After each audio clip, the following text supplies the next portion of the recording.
y a personne. Laisse-moi tranquille.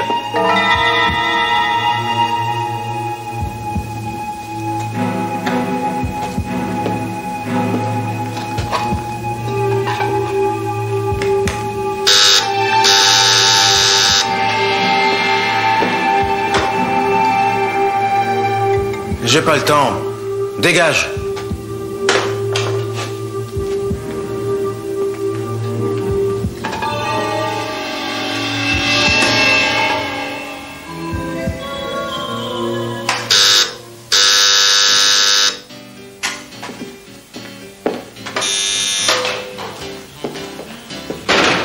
Ça va encore durer longtemps, ce cirque? T'as vu l'heure? Il est déjà plus de minuit. Qu'est-ce que tu me veux encore? Quoi? Et qu'est-ce que tu fais?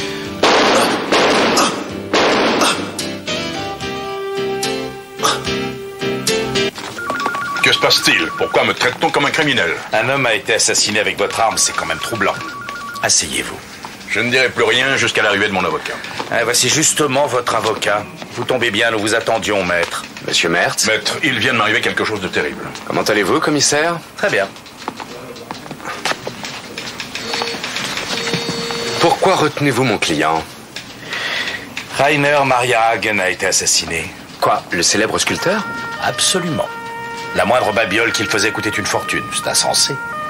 Dernièrement, il a vendu une planche à clous à un amateur étranger pour la modique somme d'1 million. Vous vous rendez compte? L'art n'a pas de prix. Visiblement, vous n'y connaissez rien. Vous appelez ça de l'art? Mon fils fait des choses plus jolies que ce monsieur. Pourrais-je savoir ce que mon client a à voir avec ce meurtre? Hagen a été assassiné avec mon revolver qui, malheureusement, m'a été volé. Nous avons retrouvé l'arme près du lieu du crime dans un parc.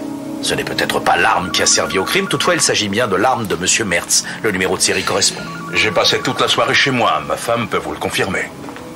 Nous vérifierons auprès de votre femme, mais généralement un conjoint ne peut pas servir d'alibi. C'est ce qu'on appelle une roue de secours. Nous ne sommes pas là pour discuter de vocabulaire ou pour écouter vos appréciations douteuses sur l'art. Ce que je veux savoir, c'est si les résultats balistiques sont connus. Non, pas encore. Mais il ne fait aucun doute que l'arme qui a été retrouvée dans le parc est effectivement l'arme du crime.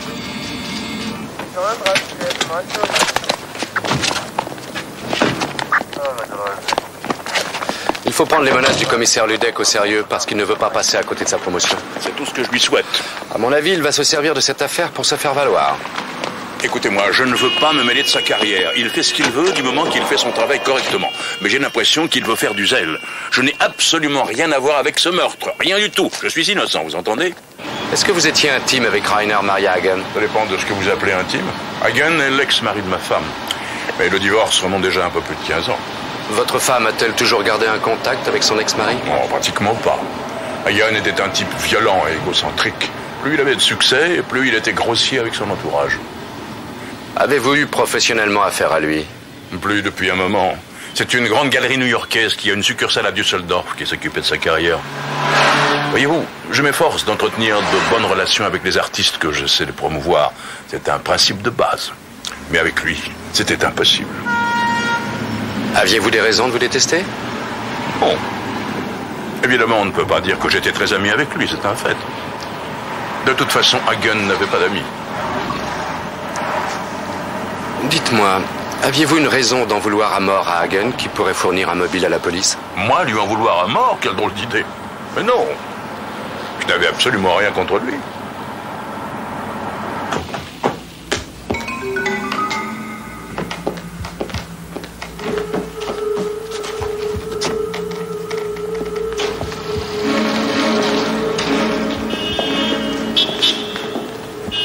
Vous connaissez Monsieur Fellinger? On se connaît de vue, nous nous sommes Enchanté. déjà croisés à plusieurs Je reprises. l'appelle mon ministre des Finances. C'est ce monsieur qui est la conscience de cette galerie. Tu exagères, comme toujours. Ici, je ne suis que le modeste serviteur du grand maître de l'art qui est l'âme de cette Oui, galerie. il a raison sur un point, c'est quelqu'un de modeste. Apparemment, vous avez réussi à convaincre la police de l'innocence de Karl. Il n'y a aucune preuve contre lui. Au fait, connaissiez-vous Hagen? Qui ne connaissait pas Hagen le Magnifique? C'était un artiste très doué. Moi, je dirais plus malin que doué. Il était surtout doué pour se faire détester par tous les critiques d'art. Je pense qu'il faut être intelligent pour arriver à vendre ses œuvres à des prix aussi excessifs. Puisque nous parlons de gens doués et intelligents, je voudrais vous présenter ma dernière découverte. Volontiers. Pardon?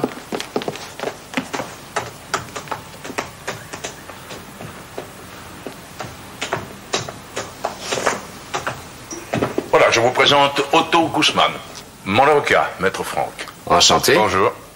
Nous sommes en ce moment en plein préparatif en vue d'une grande exposition. Je suis persuadé que nous remporterons un immense succès. Oui, j'espère. Vous aimez Boyce? Oui, j'aime beaucoup. Je n'ai qu'un charlatan. Je peux vous l'affirmer avec beaucoup d'assurance pour la simple raison que je le connais personnellement. Comment trouvez-vous cette sculpture? Intéressante. Il faut que vous vous laissiez submerger par l'œuvre. C'est grandiose. Oui, c'est très primitif.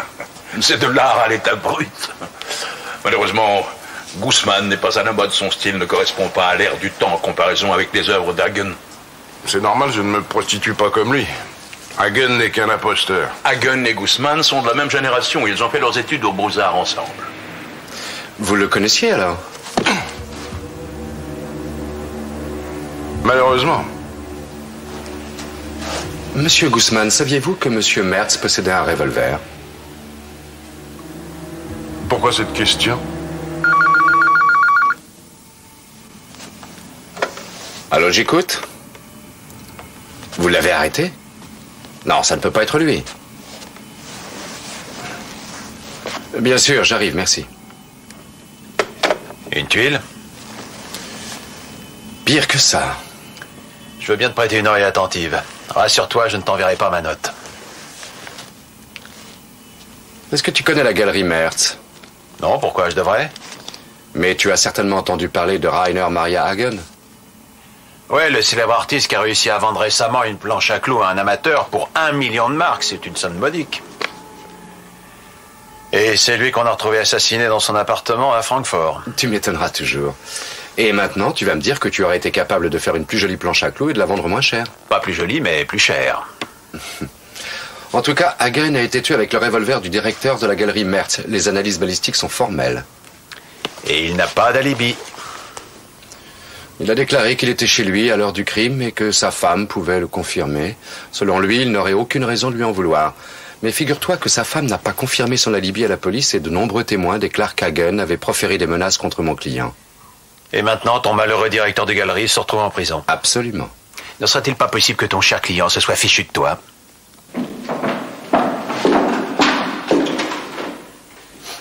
Merci.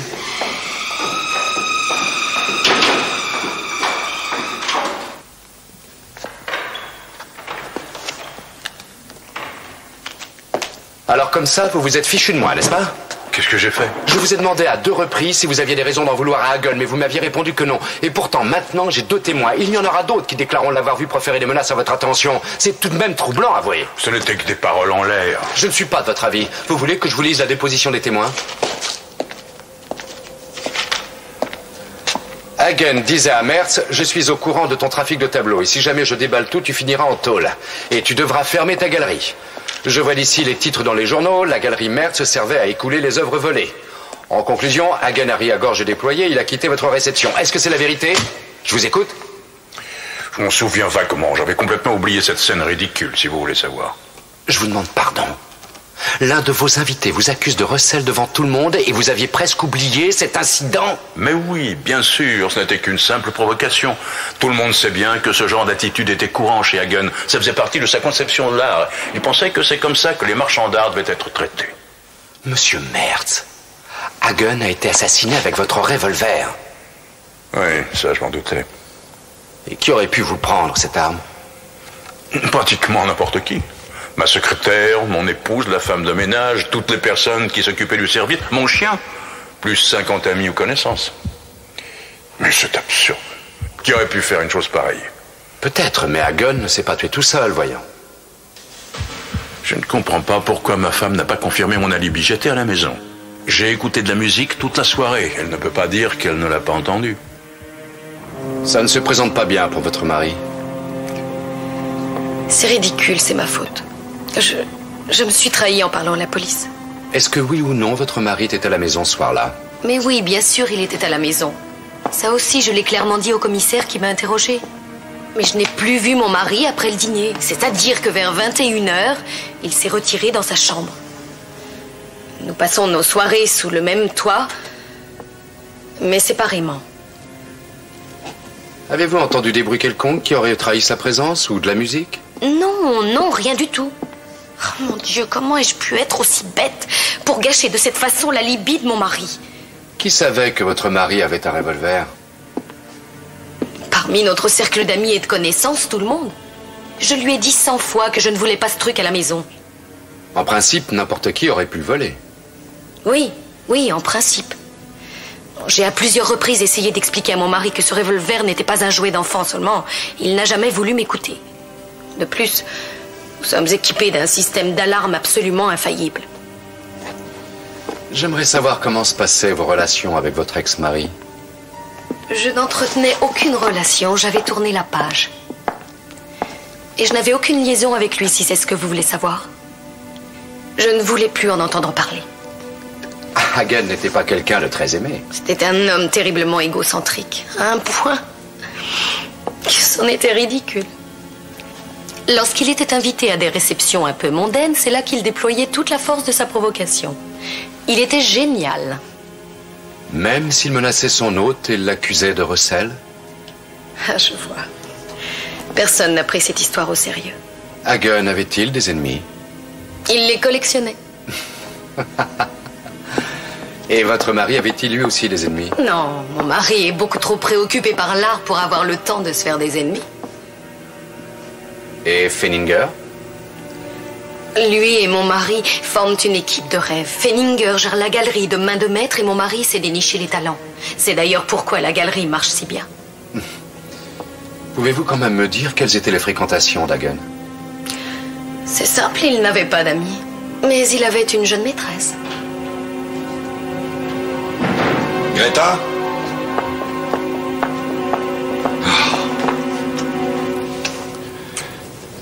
Ah, nous nous revoyons plus vite que prévu, maître. Il est bon de savoir que Karl a un avocat qui s'occupe parfaitement de lui. Je ne veux pas vous déranger, je passais. Je voulais savoir comment tu allais. Oh, je me sens tellement coupable. Ce qui est en train d'arriver à Karl, c'est de ma faute. C'est moi qui l'ai mis dans cette situation. Mais non, Greta, tu n'y es absolument pour rien, voyons. C'est une histoire épouvantable. Je n'arrive pas à travailler, j'ai la tête ailleurs. Alors j'ai préféré prendre mon vélo et venir jusqu'ici. Nous disions que Hagen avait une jeune maîtresse. Oh, excusez-moi, maître, je vous avais oublié. Oui, c'est exact. Hagen a une amie qui s'appelle Paloma. C'est une jeune femme vraiment ravissante. Paloma? Ah, oui. Paloma est la fille unique de Guzman. Vous savez, le sculpteur dont vous avez fait la connaissance hier à la galerie? Ah oui, c'est exact.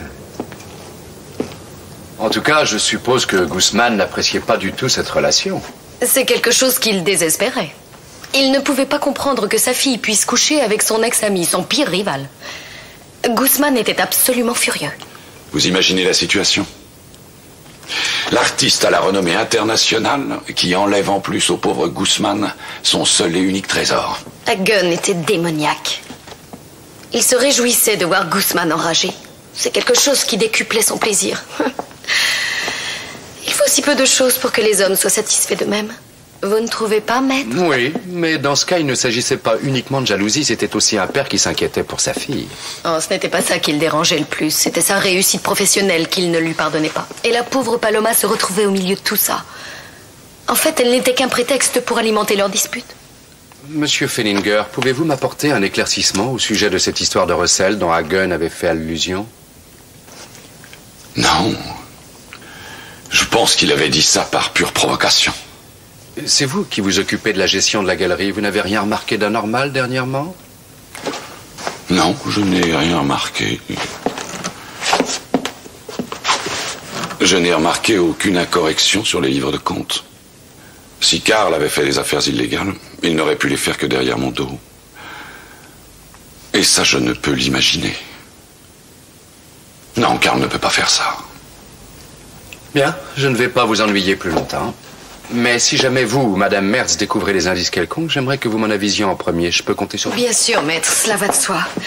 Je vous remercie infiniment pour tout ce que vous faites. C'est moi. Ne t'inquiète pas, Greta, je vais raccompagner Maître Franck.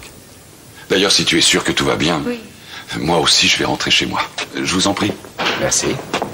Madame? Au revoir.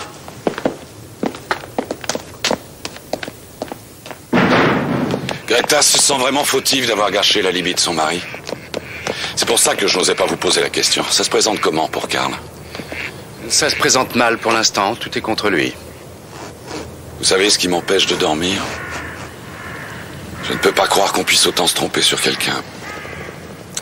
C'est quelqu'un que je connais depuis 10 ans. 10 ans que nous travaillons ensemble. Que nous sommes amis.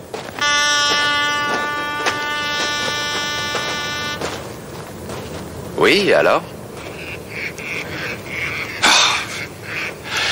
Je suis fou, je le connais. Je suis sûr que Karl est innocent. Si je peux vous aider dans la mesure de mes faibles moyens, bien sûr, n'hésitez pas. Tout ce que je veux, c'est que Karl soit relâché. Alors, je vous en prie, maître, si vous avez besoin de quoi que ce soit, appelez-moi.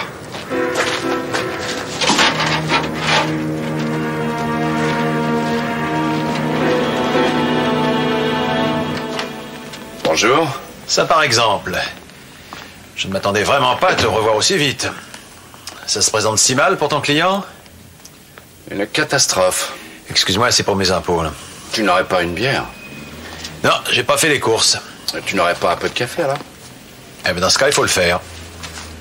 Oh, je t'en prie, ne te dérange pas pour moi. Surtout, fais comme si je n'étais pas là, d'accord? Oh mon Dieu, son Altesse se sent mal reçue, c'est normal. D'habitude, sa seigneurie a une secrétaire qui lui fait tout, alors il se vexe. Pense plutôt à ton client qui est en prison. À lui, personne ne lui fait de café. Oui, tu as raison, excuse-moi. Tout indique que c'est mon client, le meurtrier. D'après la police, il avait un mobile. Mais moi, je suis certain que ce n'est pas lui. Et qu'est-ce qui te fait croire ça? Parce que c'est quelqu'un d'intelligent. S'il était le meurtrier, il se serait trouvé un meilleur alibi. Et il se serait débrouillé pour faire disparaître l'arme. Non, je le connais depuis trop longtemps. Et à propos de son mobile, si on peut prouver que ton client faisait du recel, alors l'affaire est classée. Il est évident que c'est lui qui a assassiné Hagan. Mais ça, je ne t'apprends rien. Justement, est-ce que tu pourrais vérifier s'il était mêlé à des affaires louches?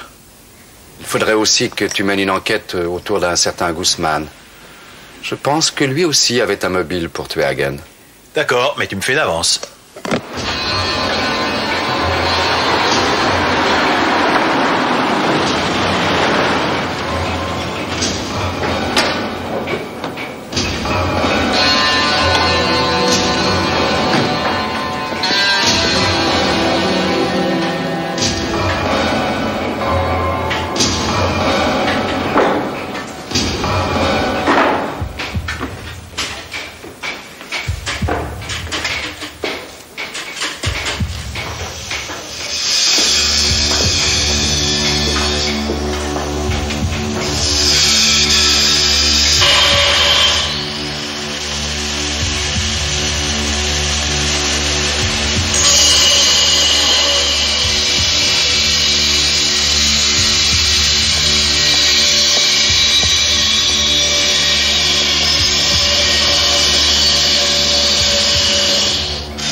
Ah, c'est une sculpture intéressante.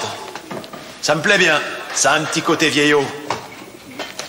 C'est une vieille machine à calculer. Qu'est-ce que vous cherchez?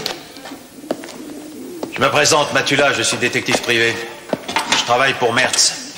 Ah, il fallait le dire tout de suite. C'est pas la peine de faire tout ce cinéma. Ah, c'est un truc du métier, ça devient un réflexe. Il paraît que vous connaissiez Hagan.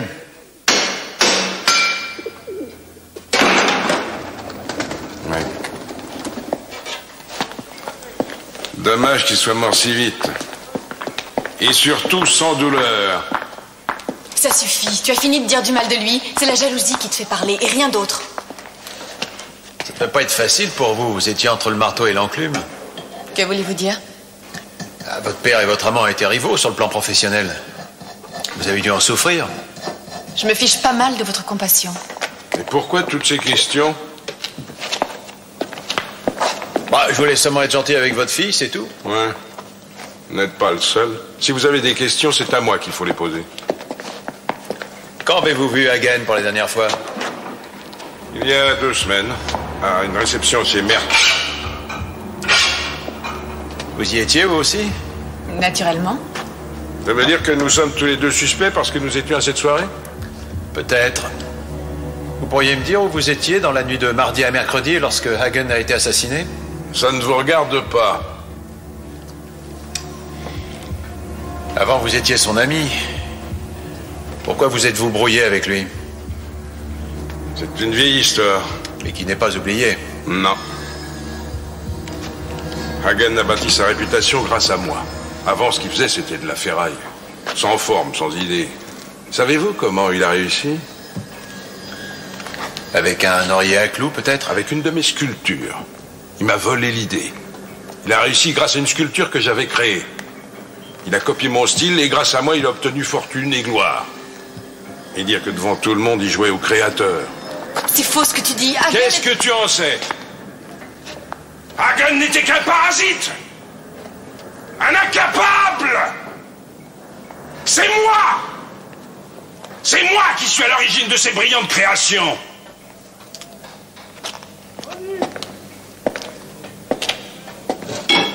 C'est moi qui aurais dû connaître la gloire. J'étais beaucoup plus doué que lui. Qu'est-ce que tu peux être vaniteux? Ça, j'en reviens pas. Finalement, ce type, il était encore plus malin que je le pensais. Et en plus, il vous a pris votre fille uniquement pour vous embêter davantage. C'est vous qui le dites. Je n'ai jamais eu l'impression d'être un jouet. Bien sûr que si. Il se servait de toi. Ça devait être un véritable crève-cœur de voir sa seule et unique fille dans les bras du type qui vous a volé vos idées et votre succès. Ça a dû vous donner des envies de meurtre, ça, non?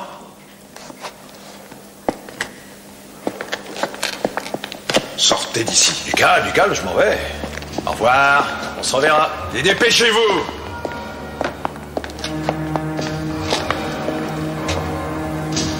Vous avez eu envie de le tuer, je comprends ça très bien.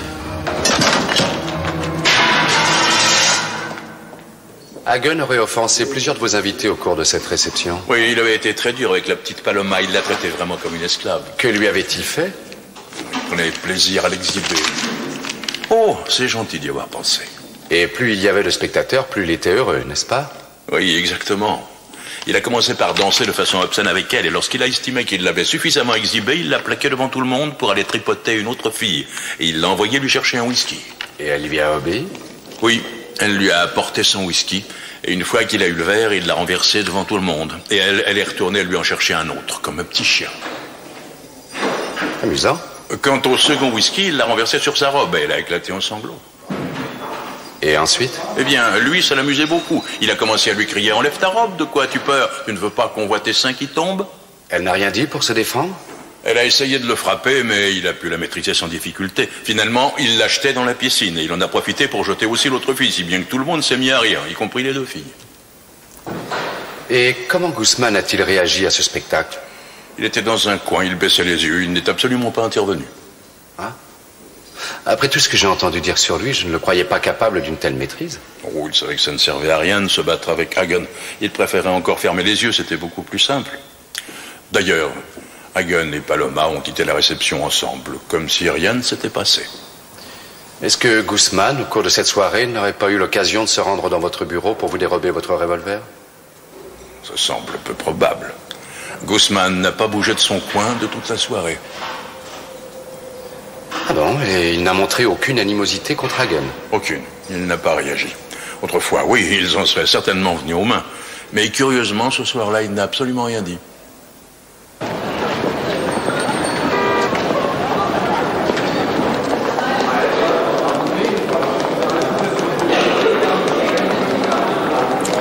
Quoi, encore vous? Je ne serai pas là. Oui, c'est vous.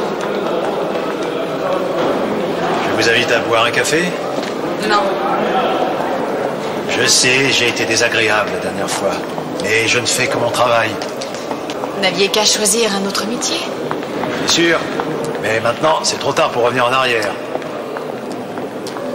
Moi, si j'étais à votre place, je serais plus coopérative parce que j'aurais envie qu'on trouve le meurtrier de mon amant. Oui, mais vous voulez coller ce meurtre sur le dos de mon père. C'est drôle, hein. Vous faites comme si vous pensiez qu'il était vraiment coupable. N'importe quoi. Où était votre père la nuit du meurtre? Où voulez-vous qu'il soit? Il était dans son atelier. Oh, quelle coïncidence. Et vous, comme par hasard, vous étiez chez lui? Oui. Pourquoi n'étiez-vous pas avec Hagen? Il voulait être seul. Et vous? Qu'est-ce que vous voulez dire? Vous pouvez me croire ou non, mais moi aussi j'ai été amoureux. Il est vrai que ça remonte à quelques années, mais je me souviens encore que je détestais passer mes nuits loin de la femme que j'aimais. On n'était pas obligés d'être ensemble en permanence. Ah oui. Alors comme ça, vous avez passé la soirée et la nuit chez votre cher papa dans son confortable petit atelier. Oui, et on a même joué aux cartes si ça peut vous intéresser. Aux cartes. Comme c'est mignon.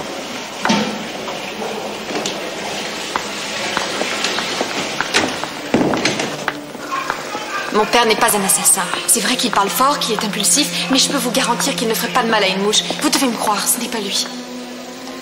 Je vais essayer de me mettre une seconde à la place de votre père.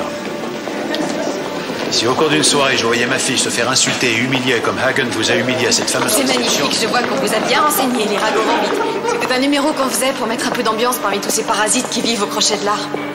Effectivement, j'ai entendu dire qu'au niveau du spectacle, ils ont été servis, mais à vos dépens. Je me fiche éperdument de ce que les gens pensent de moi. 2 cafés, s'il vous plaît. Alors c'est vrai, vous n'en voulez pas à Hagen, malgré toutes les méchancetés qu'il a pu vous dire. J'étais amoureuse de lui. Si j'avais été votre père, ça aurait été une raison de plus pour avoir envie de l'assassiner. C'est parce que vous êtes vieux jeu. Hagen était un provocateur, il aimait jouer avec les réactions des gens. Et moi, je jouais avec lui, où est le mal? Et votre père?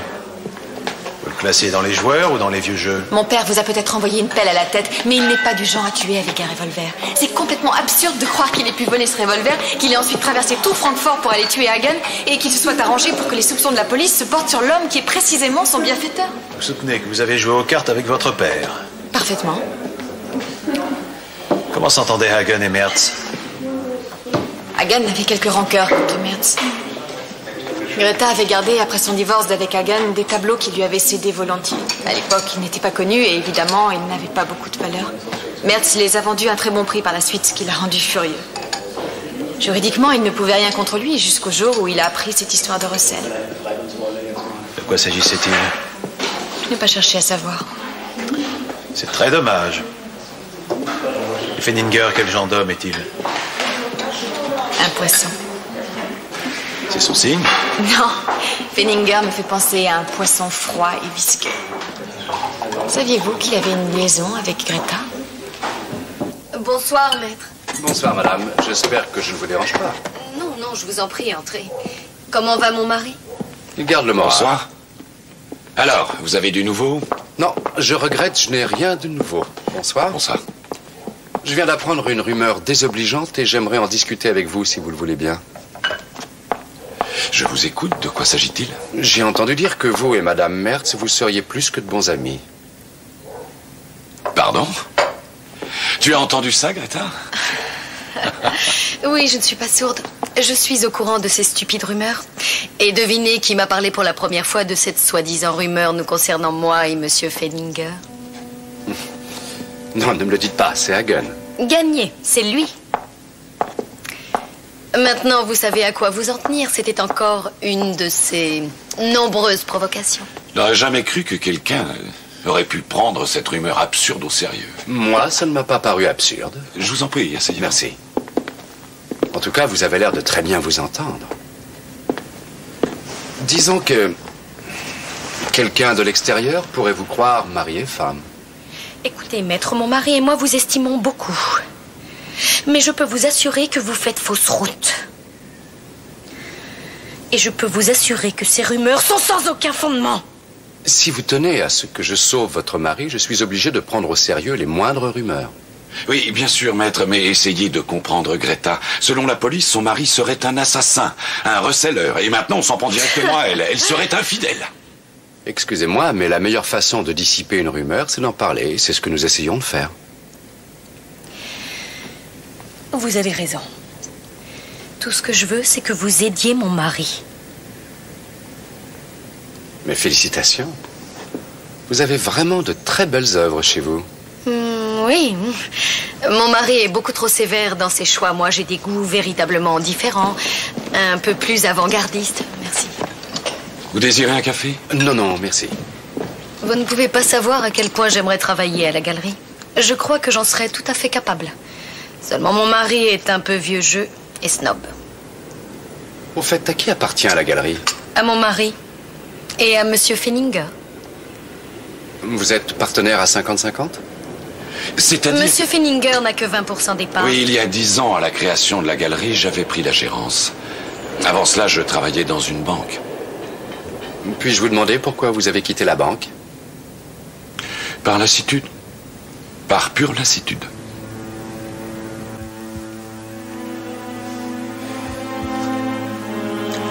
Je vais devenir fou. J'ai l'impression que tout se ligue contre moi. Jusqu'à présent, ma vie était sans histoire. Et voilà que maintenant, je suis accusé de meurtre. Ce qui joue contre vous, ce sont ces rumeurs de trafic d'œuvres d'art. Si j'arrivais à vous laver de ces soupçons, alors le mobile du crime n'existerait plus. Justement, je n'ai pas de mobile. Vous faites entièrement confiance à M. Fenninger? Évidemment. Cela fait 10 ans qu'il s'occupe admirablement de la gestion de la galerie, alors vous pensez si j'ai confiance en lui? Il n'est votre partenaire qu'à concurrence de 20%, et pourtant vous lui laissez les pleins pouvoirs.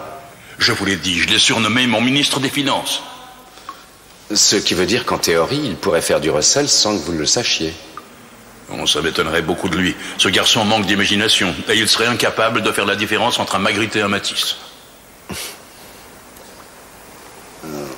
Vous lui faites aussi confiance dans le privé? Vous voulez insinuer qu'il couche avec ma femme, c'est ça? Pour ça aussi, il est dépourvu d'imagination. Oh non. Non, j'ai une confiance aveugle en lui. Sinon, jamais je ne lui aurais délégué les pleins pouvoirs. Voyez-vous quelqu'un dans votre entourage qui pourrait vous nuire au point de vous faire endosser un meurtre? Je ne sais pas, le directeur d'une galerie concurrente, par exemple. Non. 1, 2, 3, 4, 5, 6 et 7. 1, 2, 3, 4, 5. Bonsoir. Tiens, voilà notre privé. Je suis persuadé de votre innocence, Guzman. C'est vrai. Que diriez-vous d'un verre de Chianti pour sceller notre réconciliation? Bonsoir, Paloma. Bonsoir. Vous en voulez? Non, je ne fume plus. Vous savez jouer à ça? Oui, bien sûr. C'est un jeu qui m'inspire beaucoup. La planche de ce jeu est remarquablement structurée. Merde, c'est toujours dans une fâcheuse situation. C'est vraiment moche ce qu'ils font endurer à ce pauvre homme. Si Mertz est innocent, il doit avoir l'impression de vivre un cauchemar. Et s'il est coupable, c'est encore plus injuste qu'on lui fait subir, parce qu'il mériterait une médaille. Il a délivré la planète d'un sale type. Tu vas arrêter de dire du mal de Hagen. Je ne veux plus t'entendre dire de mensonges sur lui, c'est clair? Il ne te trompait pas, peut-être. Tu parles. Dès que t'avais le dos tourné, il allait avec la première venue. C'est pas vrai. Dis aussi que c'est pas vrai que t'es venu me voir il y a 3 semaines avec un œil au beurre noir en pleurant parce que ton tendre compagnon avait été un peu trop démonstratif. Tu peux parler, toi. Pendant des années, tu lui as léché les bottes afin qu'il t'accorde enfin une chance. Tu crois pas que tu t'es ridiculisé, toi aussi?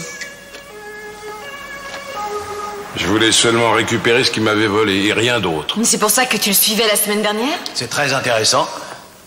Je croyais que vous ne vous étiez plus revus depuis cette fameuse soirée. Elle raconte n'importe quoi.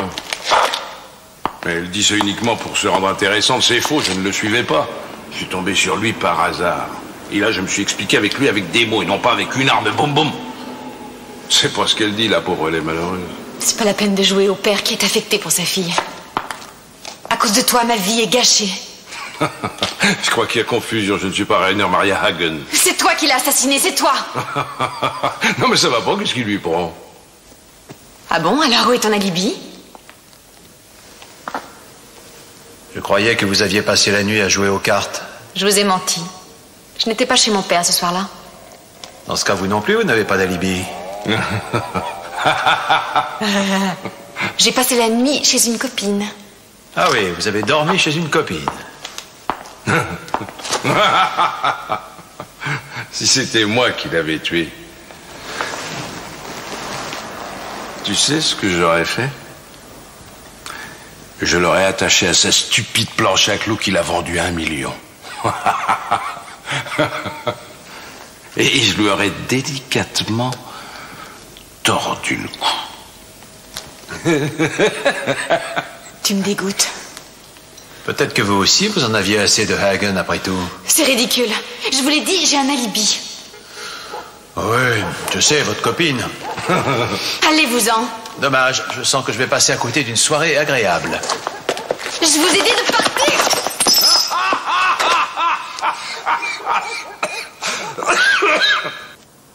Non, bien sûr, monsieur Ludek, je ne tiens absolument pas à me mêler de vos affaires, mais... Monsieur Ludek, je souhaiterais que vous parliez à monsieur Guzman, parce qu'après tout, cet homme n'a pas d'alibi.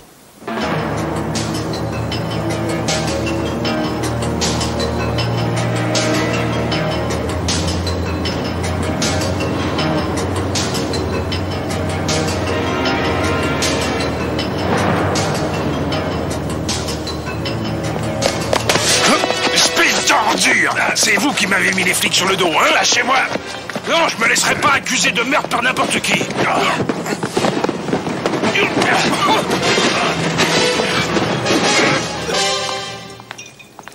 Je commence à en avoir marre, moi, de la famille Guzman et de leur caractère de cochon. Allez hop, la tête en arrière. C'est de moi qu'elle tient ce caractère, c'est pas de sa mère, ça c'est sûr. Félicitations. Ah, brave petite. Au départ, elle voulait me protéger. C'est pour ça qu'elle a inventé cet alibi. Parce qu'elle était convaincue que c'était vous qui aviez tué son amant. Je ne peux pas lui en vouloir d'avoir cru ça. Je lui ai tellement dit qu'un jour je le tuerais. Si c'était moi le coupable, je l'aurais pas tué de cette façon. Vous savez comment j'aurais fait? Je sais, vous l'auriez étranglé et attaché à sa planche à clous. Exactement. Il avait quoi comme occupation, ce fichu Hagen, lorsqu'il ne s'amusait pas à torturer la petite? Il picolait. Où? Et avec qui? Avec tous ceux qui n'arrivaient pas à se sauver assez vite. Ce que je veux, ce sont des noms. Ben, il allait toujours draguer au Tombstone. Là-bas, il était dans son élément. Il n'y a que des snobs. Et à part le Tombstone, il fréquentait d'autres bars? Le Nardbar, c'est ouvert toute la nuit. Eh, attention, billard, je viens tout juste de le retapisser. Est-ce qu'il y a des gens qu'il voyait régulièrement dans ces lieux? Quelqu'un avec qui il discutait?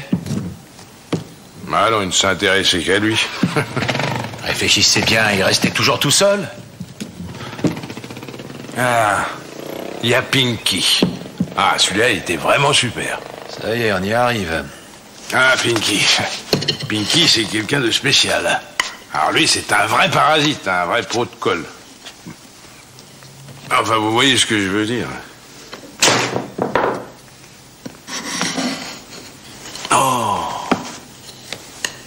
Oh, je suis désolé, je l'ai pas fait exprès. Vous m'en voulez? Je suis désolé. Oui. Il venait très souvent ici. C'était un habitué. C'était son salon. Voilà, monsieur. Est-ce que Pinky serait là, par hasard? Oui, là-bas, au bout. Merci.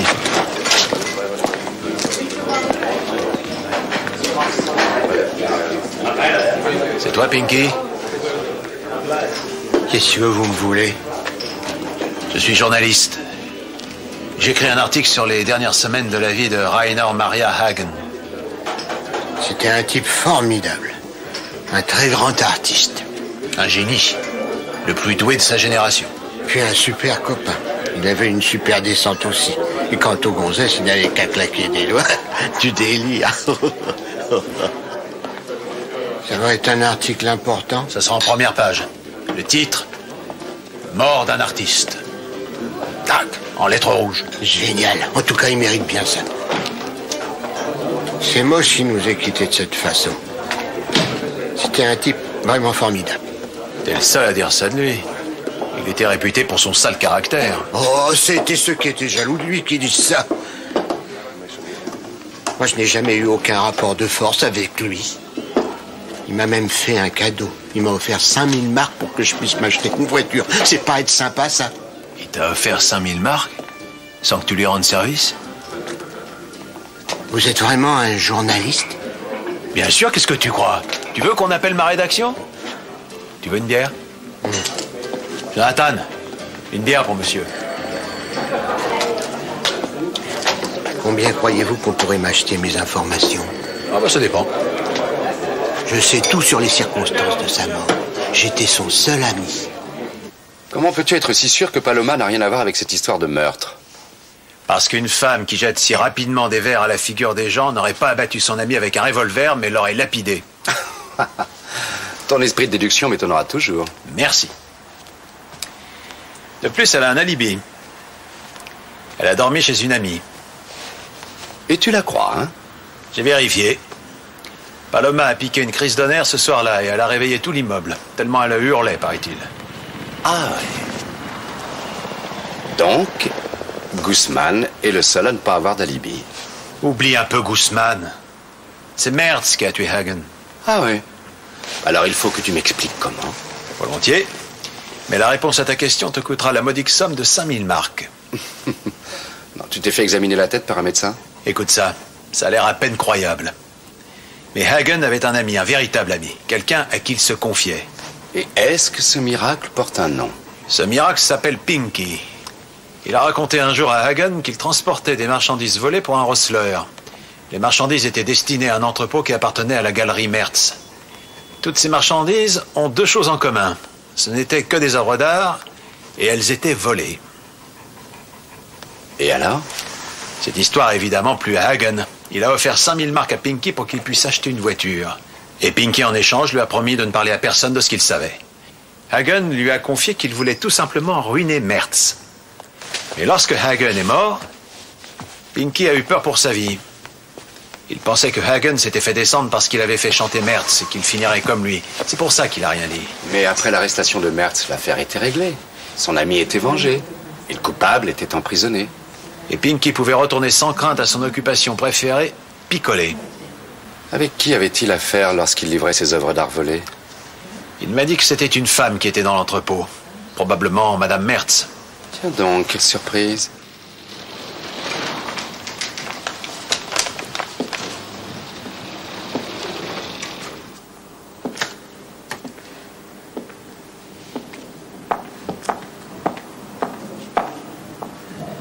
Vous désirez voir quelque chose de précis, monsieur? Non, je voudrais parler à Fenninger. Manfred?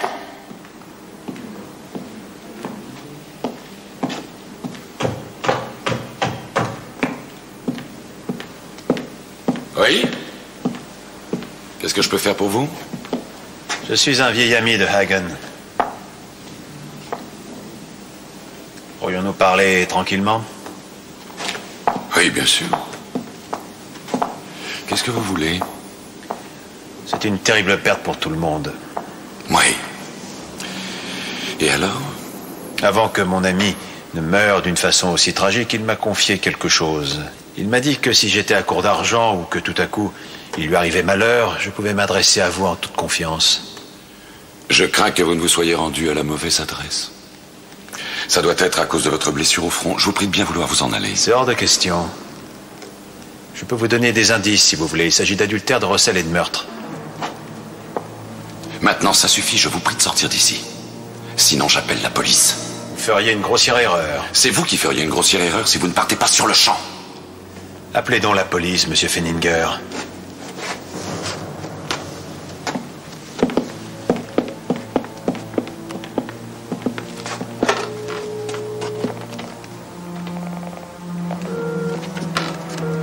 Commissariat central.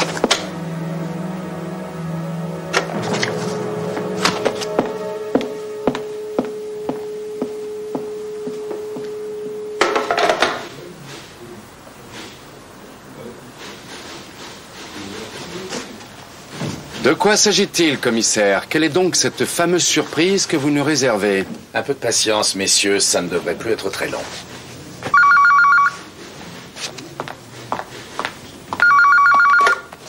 Allô, oui? Bien, faites-le entrer. L'affaire va être élucidée. Fenninger! Je vous en prie, entrez. Bonjour. Bonjour, je vous en prie, asseyez-vous. Merci. Bonjour, bonjour, maître. Monsieur Fenninger a fait récemment une découverte extrêmement intéressante. Je suis vraiment désolé, Karl. Mais je ne peux pas te couvrir plus longtemps. Mais de quoi est-ce que tu parles, voyons? Voilà, commissaire, comme je vous l'ai dit au téléphone, Karl, enfin, je veux dire, monsieur Mertz, avait un entrepôt où il gardait des objets d'art qui étaient probablement volés. Moi, j'ai un entrepôt où je garde des objets volés? Comment ça? Tu m'insinuerais que je fais du recel, mais tu es fou. Très intéressant, monsieur Feininger, mais comment se fait-il que vous ne le sachiez que maintenant?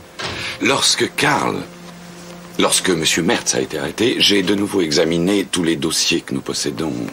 C'est comme ça que je suis tombé sur ce document. Ce qui est tout à fait normal de votre part, puisque vous êtes son partenaire et ami. Je vous en prie, maître. Laissez finir, monsieur Feininger. Naturellement, j'ai aussi cherché parmi les papiers personnels de Karl dans le coffre-fort. Excuse-moi, Karl, mais je pensais trouver quelque chose qui te disculperait. Je vous en prie, monsieur Feininger, vous me faites venir les larmes aux yeux. Je veux que tu me le dises tout de suite, tu entends? Je vous en prie, messieurs. Je n'en croyais pas, messieurs. J'étais épouvanté.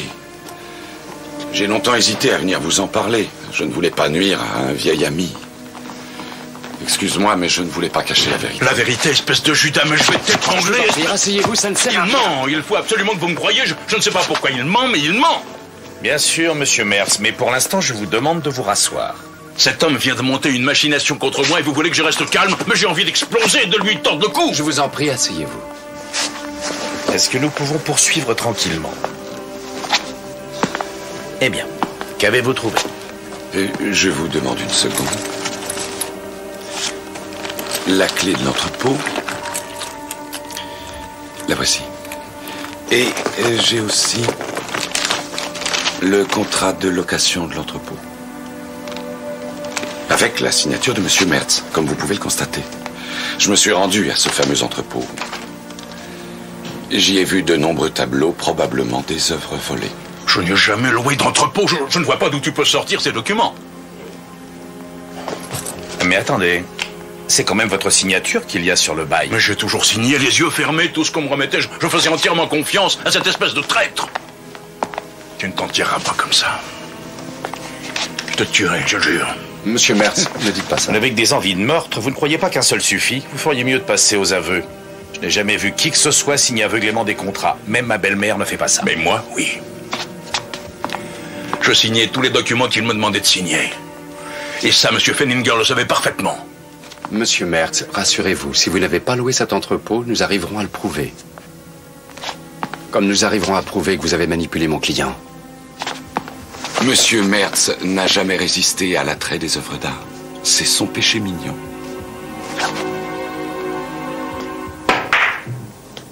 J'ai l'impression que ton client est plutôt mal barré, il est coincé. Oui, ça veut dire qu'il ne faut pas faire confiance à un banquier. Parce que tu crois toujours que Mertz est innocent. J'en suis absolument convaincu. Après ta visite à la galerie, Feininger a dû sentir qu'il devait riposter. Je suis persuadé que c'est Feininger et Madame Mertz qui mènent ce petit trafic. Tu vas pas un peu vite en besogne, toi? Pour l'instant, tu n'as aucune certitude qu'ils ont une liaison ensemble. Ce n'est qu'une simple rumeur. C'est Hagen qui prétendait ça. Ce n'est quand même pas une raison suffisante pour l'assassiner. Réfléchis 30 secondes. Mertz a toujours traité sa femme et Feininger comme des vassaux. Il leur faisait bien sentir que c'était lui qui régnait en maître sur le petit empire de sa galerie. Oh, qu'est-ce que tu parles bien. Merci. À toi de jouer. C'est ce qui a rapproché Greta Mertz et Feininger et qui les a décidés à vouloir mener des affaires eux-mêmes. Leur forfait se chiffrerait donc à des millions. Ils ne voulaient pas en rester là. Greta Mertz avait velléité à devenir directrice de galerie et en se débarrassant de son mari, la voie serait enfin libre. Quant à Feininger, du moment que l'argent rentre, c'est ce qu'il demande. Eh bien maintenant, il ne te reste plus qu'à prouver tout ça.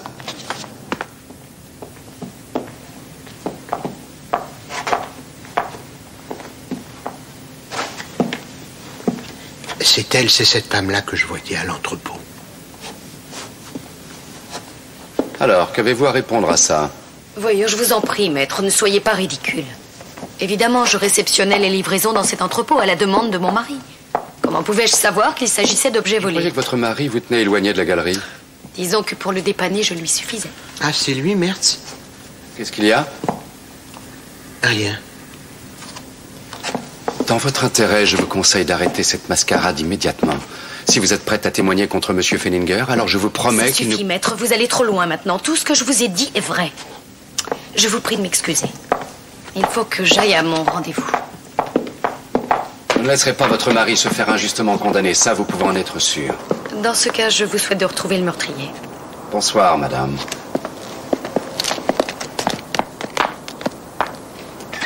Cette femme est froide et glissante comme... Comme un poisson. Elle ne laisse apparaître aucune émotion. Dis-moi, t'as essayé de reparler à Pinky? Est-ce qu'il s'est souvenu d'autre chose? Non, il est reparti assez rapidement hier soir. Picolé, comme à son habitude. Il n'est même pas passé prendre l'argent que je lui avais promis. Il doit être en train de cuver son whisky. J'ai un étrange pressentiment. Hier soir, il s'est beaucoup intéressé au catalogue de la galerie et surtout aux photos de Mertz et de Fellinger. Et alors? J'ai l'impression qu'il les a confondus. Comment ça? Non, c'est pas sorcier. À chaque fois qu'il parlait de Mertz, c'était de Fellinger qu'il s'agissait. Et là, j'ai peur qu'il ait essayé de tenter quelque chose. Compris, je pars à sa recherche.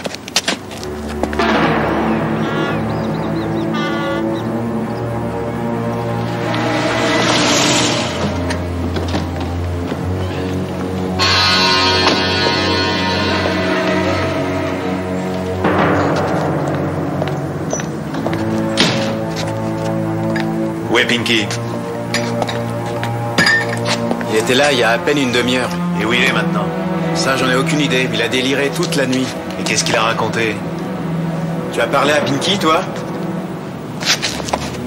Comme d'habitude, il s'est vanté. Pareil qu'il était sur un groupe. La chance de sa vie. Et où est-ce qu'il est allé? Je crois qu'il a parlé des Halles, un truc comme ça. Pareil que c'est l'affaire de sa vie. J'espère que ce sera pas sa dernière.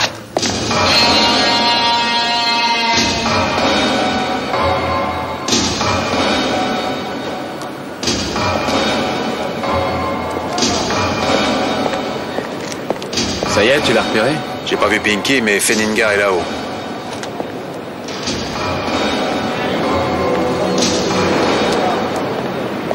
Voilà Pinky. Surveille la sortie. Moi, je vais le suivre. Vas-y.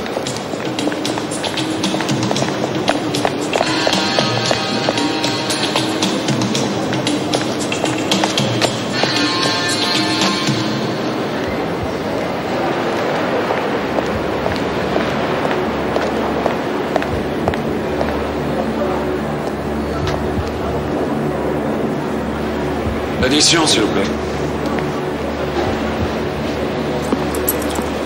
Merci.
Madame Mertz?